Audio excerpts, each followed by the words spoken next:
Well, hello there, and welcome back to the very latest episode of my Love Machine podcast. Now, if you're like most people, you probably have at least some motivation for dating. Maybe you're looking for love, or you might just be looking for companionship. Either way, it's important to know what your motivation is before you get into the dating game. Your motivation can help you set your dating goals.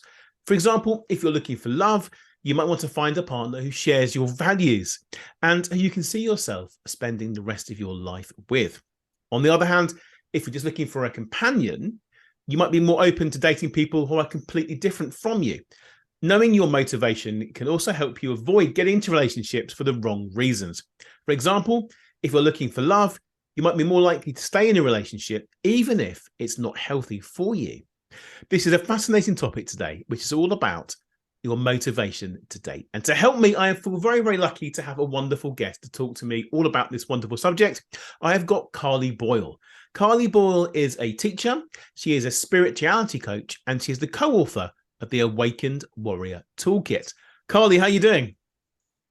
Good, thank you. I appreciate you having me on today, James. It's good to be I'm here. I'm really pleased to speak to you. We spoke a little bit the other day off podcast, and we had a good chat. So I thought you were the perfect person to come on here because you told me you've made some bad choices in your own life, is what in the past, by being anxiously Absolutely. attached. And you tell everyone about that in a second. But also, you mentioned how your own motivation to date has changed. So I thought the motivation to date is a really, really valid topic that affects many, many people. People often date just for the sake of it, don't they? I think so, yeah, or looking for a specific feeling that they are going to gain from dating someone or being in a relationship, any relationship. Sometimes I think that comes down to. So, to talk about that, I suppose I've got to take you back to maybe a decade ago, whenever, maybe even longer. My goodness. It's scary when you think of how long ago, when you started to date and to get into romantic relationships. But Yeah. yes, my motivation to date previously was all wired the wrong way. And I was completely intoxicated by the idea of a marriage. Right. So that is where I will probably start. I thought that if I meet the right person, if I meet any person actually that would want me and love me, then it would fix this gaping hole that I felt was within me. So that was my why. That was, I will find someone and they will make everything better, which is a huge amount of pressure to put on any individual. So that was my past. That is why I dated, to get that feeling of completion. So what was missing? Is this just loneliness, emptiness, boredom, frustration? What was the whole? I guess loneliness was probably the prime contributing factor, I would say. Loneliness and just not feeling like on my own I was enough. So, this is where my awareness at the time was not what it is now. So, I would have told you at that time, 10 to 15 years ago, that no, it's just a desire that I have in my heart. I desperately want to meet somebody. I want companionship. I want that relationship. It's a normal desire, which it Yeah. absolutely is. We're human beings, we are built for companionship. But where I was going wrong is wanting that other person to complete me. So it was loneliness. And for me, it went right back to the beginning. It was all to do with those formative early years of a child's life. And my understanding, doing what I do as a teacher, working with children in that age group, when you're born, we all cry out for safety, love, connection. There's a hierarchy of needs, but love, connection, responded to by our caregivers or parents, it's all something that we require as human beings for survival. Mhm. So when that's not met, when you have someone like me, which is 95, 96% of the population that have been through some kind of trauma in those early years, the brain wires together a little bit differently. It doesn't, our minds and our bodies and our souls don't believe we're enough. Something's happened to us along the way that makes us believe There's something wrong with me. I'm not good enough. Translated as an adult, I'm not lovable. Yeah. I'm without somebody to love me, I'm nothing. And when you live in that reality, which is very often not obvious to people, it comes in the form of just that neediness, that clinging to emotionally unavailable people, attracted to those kind of people that reaffirm those beliefs. And when you date out of that state, my goodness, are you in for a rocky ride? Because you will stay with people and you will get what you think is those excited butterflies of meeting someone new, which is actually anxiety with your gut screaming, this person isn't right for you. And you will continue to go on that path.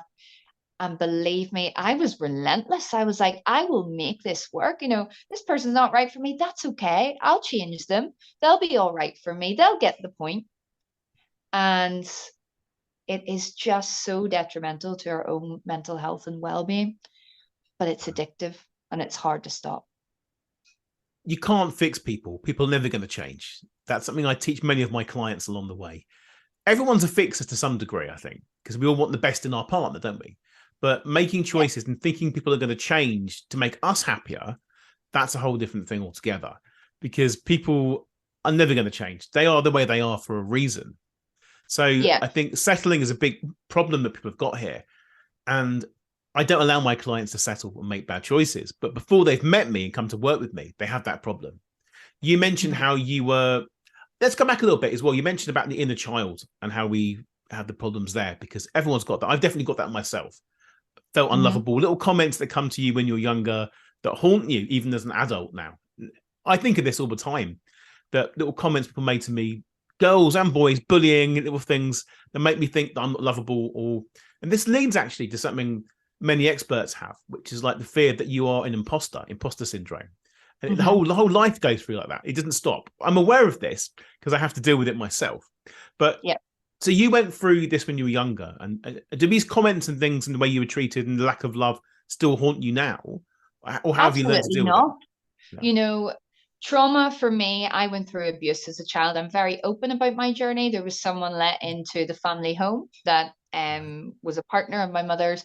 I endured sexual abuse, emotional abuse, and I witnessed domestic violence. So there was a lot that as a young child, which I was certainly not developmentally ready to endure or react to, that I went through. So you can imagine there was a lot in my biological makeup then that was rewired the wrong way, a lot of stress hormones, a lot of cortisol, all of that stress. So then trauma for me, it doesn't come back as a flashback or a memory, or, I wasn't scared of certain types of people because of what I'd come through. Trauma comes back as a reaction. So for me, in those moments of dating, in the early days, if I maybe met someone, I was attracted to them, I was infatuated by them, it was that panic. They're going to leave me. Something bad's going to happen. I'm not enough. That real, the only way I can describe it is that magnetic pull that you have. If this person leaves me, my whole world will crumble. Now, that person could have been anybody. It wasn't actually the person. It was the void I was allowing them to fill. So I would have met people, and within 6 weeks maybe of just normal dating, which should be the stage where you're getting to know people, working out, are we compatible? Is this fun? What works? I was going, please don't leave me. I'd built my life around this person already. I'd built this fantasy in my mind. And I think very often what we were talking about there, the kind of, you can't change people. I very often, and I'll do the inverted commas, fell in love with, it wasn't love. Now that I can reflect, I know I've never been in love. I became infatuated with the idea of what someone could be rather than who the person was. Yeah. Which means that you're trying to change someone, doesn't Absolutely. it? And you're never going to have your needs met and never have the thing that you want. You mentioned there about fantasy. That is a common issue that I see as well. People talk to each other for weeks and weeks and weeks by text from dating apps, and they've built up a version of themselves and that person in a relationship that doesn't even exist. And there's no way that can possibly even be anything like that in real life. But I think some degree of fantasy is okay. It's wishful thinking and optimism, but it can go too far, can't it? Absolutely. Yeah. You have to remember, I think, like in life, we only have the present moment.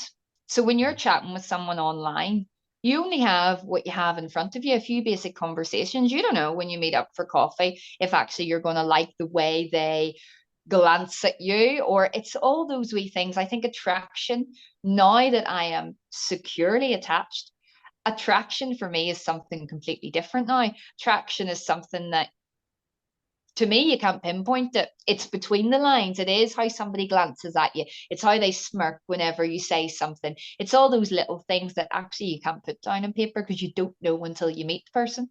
You can know the Yeah. bigger thing, the type of values you're looking for, the type of qualities in a person, but there's also little things that come into that you just can't know until you're in that moment or you let it unfold.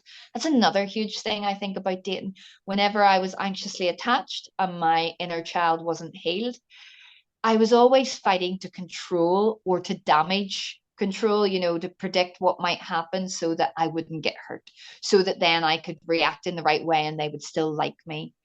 Whenever you give up that control, whenever you're fully healed and you step into dating from a place of security and letting things come naturally, you let go of that control and you actually see things for what they are rather than what you want them to be.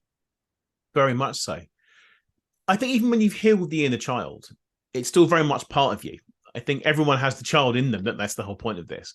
And I Oh, think yeah. and dating should be childlike and it should be fun. It should be putting yourself in playful situations. And I teach people that a lot. But how do we reconnect with this inner child that's feeling this pain or the loneliness? What did you do? For me, awareness was step one. So I think knowledge is definitely power. You need to arm yourself with the knowledge that our inner child exists. And I think accepting that and acknowledging that and honoring that child is part one. And then you've got part two, which is connecting, which for some people is a lot more difficult. For me, the ability to connect with my inner child was definitely helped along by being a parent and being a teacher. But that's not to say that somebody that doesn't have kids can't go to the park and slide down the slide and race their friends from one end of the place to the other. It's about allowing yourself to be creative without sticking to a strict outcome. It's about jumping in the muck, about letting go of that perfectionism and being that little child. And it's also about reassuring that little child that maybe didn't experience unconditional love. So for me, it goes beyond self care. I started when I had Noah, my little boy, he's 4, and he's been a great role model for me. But as I say, you don't need to have a child to do these things. One of the things I used to do whenever I was getting him bathed, I would have put his pajamas on the radiator so that they were nice and warm and cozy for him going to bed, and a little fluffy hot water bottle in his bed. And I started doing it for myself. And these are things that the cognitive brain can't understand. And people listening might go, it's like, and what on earth would putting your pajamas on a radiator and putting a water bottle in your bed? How would that fix all that abuse you endured as a child? But it was me telling me, Carly, I love you. You're enough. I accept that you've had a long day and I'm going to prioritize your needs and make sure you're comfortable and you're loved and you're safe and you get a good night's sleep. It's about those boundaries and about prioritizing your needs. I absolutely love that so much that you just said that. That is such a Oh, kind thank you. thing. I do. It's such a kind thing to do for yourself. And it made me realize I probably do it for myself in other ways as well. And I do that. I'm looking after yourself and taking care. But the way that you just frame that, it's quite powerful, really. It's something to keep in mind. You're nurturing your child and your inner child at the same time and looking after yourself. And I'm going to say something now that isn't particularly relevant to this, but this is how my podcast works. Whatever comes into my mouth, I will say. I have no secrets from my audience.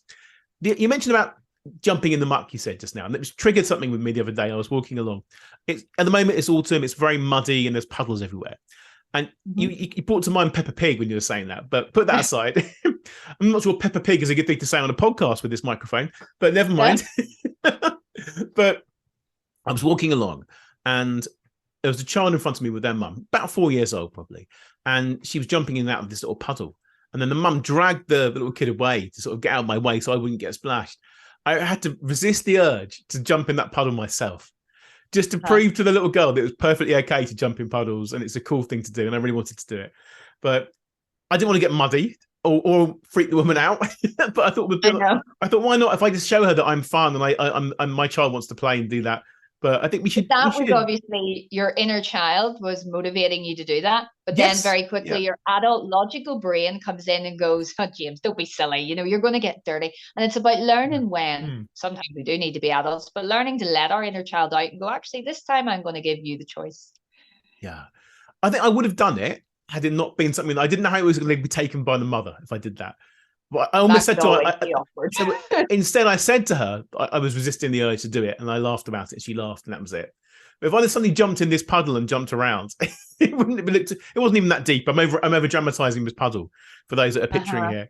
But it was a fun thing to do, and it made me realize that being childlike and looking after your inner child was very important. But there was a difference, I should say, we should probably discuss, about being childish in relationships and never growing up and never accepting reality. Because a lot of people who can't form relationships, they haven't grown up, they're not ready for this yet. So how do you know when you are ready and the time is right to be in a relationship and start dating? I mean, being ready, it's a big idea, isn't it? Because in some sense, we're always healing. We're always learning more about ourselves, and we're always unlearning. So we cannot wait until we're in a state of what we feel complete readiness, because I don't think that state ever exists. Yeah. But there was a time, whenever I came home from Spain, and we're talking about muddy puddles there, and it was in the middle of all the thick of the problem. I'd left my husband. I had, brought Noah back, where there was a court case. Everything was a mess. And I was in the muddy puddles with Noah. And it's funny because it was the only thing that was regulating my nervous system. And then life slowly pieced back together, and I had my home and I had my security, and things were building back up. I was rebuilding my life from the bottom up back in Northern Ireland. And for me, being ready to date looked like I feel like I have everything I need. I'm meeting my own needs. It's like the picture I get is having a warm bath. The bath's warm. And at this stage, meeting somebody, which I haven't yet, so I can very openly say I'm happy and content, but meeting the right person would be like the bubbles on top. Take the bubbles on top, I'm still in the warm, secure bath. Take them away from me, everything's still there, but add them in, it makes life more enjoyable if it's the right person. But without it, I'm not freezing. I'm not sitting in an empty bathtub going, That's a great analogy. I tell people that as well. It's not a sense you want someone to complete you or to find your other half. It's someone that's going to add extra treats and value to your life and to their life as well. That's what it's about. And definitely, the difference I've noticed now is resilience that wasn't there before. You can date some people that they're not just not right for you, but sometimes they're just not nice. You go out and you might think, like, I really didn't enjoy that. But before you're ready, I think you take things that people say personally. Whereas now, if somebody says something or acts in a certain way or treats me a certain way that's maybe not kind or not how I would treat someone else, I don't take it personally anymore. I'm like, that's all their stuff. That's not because I am XYZ. That's not because I'm not lovable, or like they say, oh, I'm too this or too that. That's their stuff. They need to deal with that. They need to sort that out. And I can't take responsibility for it. And that's also a huge difference. That's very, very true. Everyone's carrying their own baggage and their own issues and their own worries and their own fears in life. So if someone's rude to you or acts badly, it's not necessarily a reflection of you. It's what's going on in their own mind. Maybe they've got lack of confidence, lack of self-love, and they need to work on themselves. And maybe they will at some point, maybe they won't, but it doesn't really affect you. And if someone is rude to you or someone's dismissive or not interested or just rejects you or even says thanks but no thanks, then good riddance to them because they don't serve you anymore. They aren't the right person. And I saw this thing yesterday, and I think for a podcast like this, it's really great to remember this. And it said, you don't worry if someone doesn't like you. Truthfully, in this lifetime, a lot of people don't even like themselves. Yeah. So work on loving who you are as a person. That's what I would say. Accept and love who you are. and then worry about meeting the other person, become the right person. And then I think the next part follows. Bring me back in a year and we'll see if it has. We're going to talk about that in a minute. Don't you worry about that. I think it's all very well saying, I tell people this, you've got to love yourself first and you've got to build your confidence up. But that's easier said than done, isn't it? If you've been hurt or damaged or something's happened to you, how do you start that journey to start rebooting yourself? You start with small steps. There are lots of different tools out there. There are a lot of great books, a lot of coaches. For me, healing the inner child was the integral part, because once I accepted my weaknesses, I'm a teacher and there are things that I go in to teach and I think, I don't know that. Before, I used to be embarrassed. I thought, if somebody starts a conversation in the staff room about World War II and I tell them that I don't know what date it started, they'll be saying, and she's a teacher. Now I completely own it. I'm like, yeah, I don't understand. I'll never remember that because I don't remember dates. But I understand that children with trauma have blocks to learning. That's my superpower. I take what I used to slate myself for and push myself down, and I absolutely own it. It's not about loving yourself. I think, especially in the UK, we have this idea that loving yourself is a negative thing. It's seeing you above someone else. Loving yourself really comes down to accepting who you are at the core and not wanting to change and tear yourself apart. We can want to change and better ourselves, but stop comparing. That's another thing. Yeah. Stop looking at other people and wishing you had something that's outside of you. Life is too short. Like, it really, really is. Like, a decade just goes like that, and then your 20s are gone. Yeah. I already feel like my something to look mother forward sometimes. to then, isn't it? I know. I already feel like my mum sometimes, and she used to say school days are the best days of your life. It's like, oh wow, if only in my 30s I wish I felt how I felt now. Imagine the pain and heartache I could have, avoided. Yeah. But in another sense, I'm very, very grateful for a failed marriage, because it brought me into a place of readiness and a place of, now I know that everything I thought would complete me doesn't. And that could have taken 20 years of dating, whereas actually I went all in, jumped in the deep end, and whoops, that didn't work. Let's get back up. How did that change when you became a mother? I think loving another person unconditionally showed me how to love myself. I think that mother's intuition, that parental intuition, sorry, it doesn't need to be a woman, and that parental intuition that you get when you have that wee baby, I would say that intuition is the same one I have for my own inner child. I hear her. I know her reactions. I know little Carly now. I know, gosh, you need an early night. You need a box of chocolates and to go to sleep and stop talking because you're going to, start to annoy yourself with your grumpiness. I know her. Yeah. That's a great point. I think you sort of relearn these things and you get a second chance as well, I think, being a father. In my sense, you being a parent, let's make it open to Let's everybody. not make a gender bias here. Yeah, Gender no, bias. absolutely. Being You a do. parent, you get to Just watching, because I'm sure people listening to this think, oh, well, that's not for me if I'm not a parent. And that's not true. We're all very blessed, I think, in this life to have nieces, nephews, children that belong to close friends.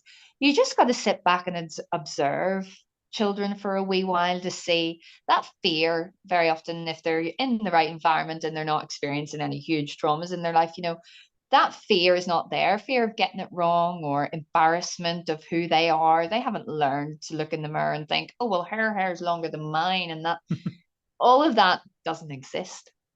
It doesn't. And I tell people this when it comes to dating as well. At some point in our lives, we didn't care. There was no such thing as rejection. We didn't care. There were no boundaries in that way, which is good and bad, of course, but we're innocent. And even flirting, being playful, people stop being playful when they grow up because they are told you shouldn't do that, shouldn't do this, inappropriate, particularly guys with other guys.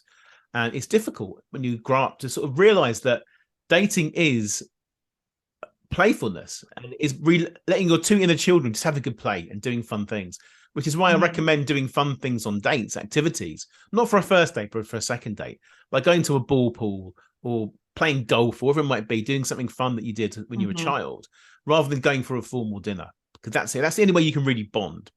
But I want to go back a little step, something else that you mentioned early on, which I think is an important bit we haven't really discussed. And that is Mm-hmm. that simply is that most people, their motivation for dating is because they are feeling really, really lonely and Yeah. isolated. And this, as we come towards Christmas, this might go live around Christmas time or just before. It's a very lonely time for many people because they haven't got the family near them, haven't got their loved one that they really want in their life, and they feel lonely. So, what advice would you give people who are experiencing that? That loneliness, I would say, find your tribe. And that doesn't have to be family. Get out there, and it doesn't need to be either in a dating situation. Go to, if you go out for dinner, make conversation with people at other tables. I talk to people in the queue in the shop. Here in Northern Ireland, we are very much a community of like, blah, blah, blah, blah, and you kind of find out someone's life story. I think I'm probably the stronger end of the scale of this, but when you're out and about, when you are positive and smiley and approachable and communicative with other people, you find that you attract that kind of feeling back again. So if you feel lonely, you could either go one of two ways. You can go into yourself, you can mope about it, you can feel sorry for yourself and kind of cocoon yourself off. Or you can say, you can get up on a day that you're going out Christmas shopping by yourself and you could be open to talking to people in the queue. You're going about smiley, you're a magnet. What you give out, you definitely attract back. So I would say take yourself out of that woe is me, I have nobody, and start to think, well, how would I attract the people I want into my life? Start to be that person. You don't want to be around somebody who's always like moping and I'm so lonely and I'm so give out what you want back. I think you really should just talk to everyone that you meet in life, whether it's the lady in the checkout queue, Yeah. the lady behind the gym counter, whatever it might be. Talk to everyone that you see, because even just saying hello to them might brighten their day as well. And every friend you ever met was a complete stranger before you said hello to them. And I think if you are a bit lonely, go out and join some social activity groups, go on Meetup, go to the gym, go out and reach out. Just plenty of people out there Yeah. would And love the chance. in your workplace, places that you're already familiar or that you're going into, don't be scared. I would say, look, I was thinking of doing this at the weekend, or I was thinking of doing, and you'll find that people that have the same like mind as you, they'll come up, they'll be like, oh yeah, Yeah. I was looking for somebody to do that with as well. And Yeah. once you start, I think once you start opening yourself up, the invitations start pouring in. It is amazing to see once you put your mind to something and you put yourself out there. Yeah. It is harder to say yes to an invitation than to say no, because sometimes it's fear what you're going to do and put yourself in a difficult situation. But by doing it, it's the first step of your next adventure, isn't it? And it's the best way to overcome this. I think loneliness is only a temporary thing, because you Yeah. can always make new friends if you're kind, true, a good person, and you know your worth, and you put Mm-hmm. yourself in that situation. The same with dating. Once you start dating again for the right reasons and you know your own value, you'll make better choices and you won't settle and try and fix people. So, are you actively dating yourself at the moment? At the minute, I genuinely don't have a lot of time on my hands. I have dated since Noah's dad, and some of them maybe 4 or 5 dates, other ones one, and nothing of any substance that's gone on. I've met some really nice people, and actually 2 or 3 people that have stayed good friends. Um, but as of yet, no, I haven't met somebody who I want to build something with. But that's okay too. I've been enjoying meeting people. I've been enjoying learning more about me, what I Mhm. do like, what I don't like, yeah, it's been an interesting experience. And I think that is the difference now. I see it as an experience rather than something I'm going into for the end product. And Yeah. I know for some people that's different. I probably tipped the scale the other way. Now I went from really wanting something really to now I can take or leave that. But it's a good place to date from because you're very light with it, and I think I have that fun side of kind of being able to be me. Whereas before I'd have been like, what if I drop something down the front of me? And then I'm like, well, of course you're going to. You do it all the time. Laugh it off. It's who you are. If they don't like that, clearly they're not for you. That's what it is. If someone doesn't get you or understand you, or they're intimidated by you, or find you dull or over cocky, whatever it might be, you've eliminated them from your inquiries. That's what I say. Yeah. Good luck them. Set them free to go and meet somebody else. They're not right for you. It doesn't make a difference. But I think you're in a great place now, because as many of my clients are that come to me at this stage, it's not about necessarily meeting the one tomorrow. It's about meeting lots of ones, lots of people who you can have new adventures and new experiences to help you learn more about what you do want as you move forward. Because maybe you don't know. Maybe you don't. You're a different person because you've evolved from the person that you were when you were married and when you were before that point. So it does move on. Time does change. But I think getting yourself out into situations and doing things. I'm always trying to encourage people to date as much as they can, not necessarily to meet the love of their life, just to have a more fun, fulfilled life, that you can meet more people, which stops you being lonely. Maybe Stops you. you always learn, even Yeah. ones I've dated, as I say, that haven't gone on. Conversation's always interesting, talking to other people, seeing Yeah. how they view situations, just hearing their perspective on the world. I don't think it's ever anything lost to go on a date and go, oh, it didn't go anywhere. It never wastes your time. You always learn something. If you're You open do. to learning from it, you'll always learn something. Very much so. And even if you go on a date and they're absolutely horrendous and they can't communicate, or they rude to the waiter, you can tell your friends about it after, and you can tell the next person. It's something you've learned from it. Exactly. And you You've can learned laugh more. about it. You can laugh, and that's what dating should be, laughing about it. And you've Yeah. learned more about what you don't want. Yeah. So that's an Yeah. important part of the You can process. compile the list, and then when you meet what you do want, it'll hopefully be like, there we are. I'd like to know, we're going to round up the podcast very shortly. Can you tell everyone and tell me a bit more about your Awakened Warrior toolkit that you contributed towards? Yes, so the Awakened Warrior Toolkit was the Such a great sequel. name, such a great name. So I have to mention it. Yeah, it was the sequel to the first book was the Warrior Wellbeing Toolkit. And that was a group of therapists coming together to give ways in which people could help themselves. The Awakened Warrior Toolkit is a spiritual journey. It's 10 collaborative authors who we've come together, and we talk about our healing or slash awakening journey. So my chapter focuses on inner child healing and how that journey has equipped us for whatever business we do. So I've talked about how that has then equipped me to be a better primary school teacher and a better parent. And most importantly, it's not just our stories, but it goes into detail of key takeaway points that people can use. So practical tips that people can take and apply to their life so they can experience the same transformation. So it was an amazing experience. And I feel so blessed to be a part of it, because there were so many applications for that book. 10 of us were chosen.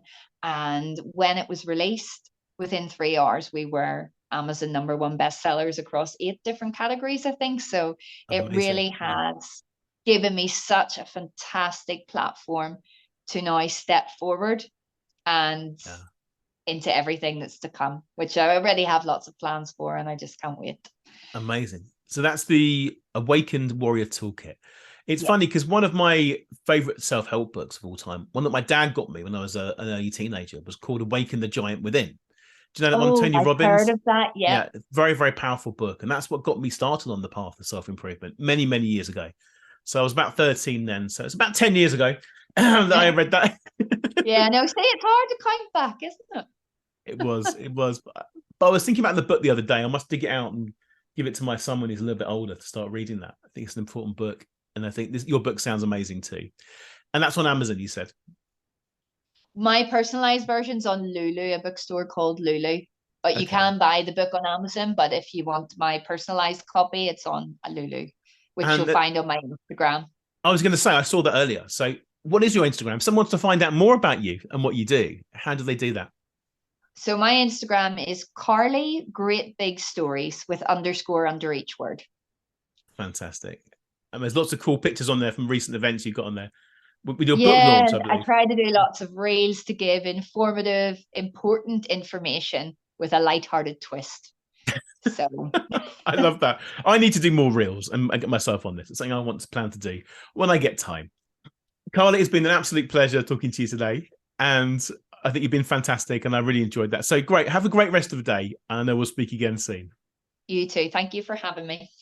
Bye-bye. Bye-bye. Thank you so much for listening. I'd love to give you a free copy of my latest book, which you can download right now from my website, jamespreece.com. If you enjoyed this podcast, I'd really appreciate it if you could share the love by taking a few seconds to write a positive review on the iTunes store right now. See you next time.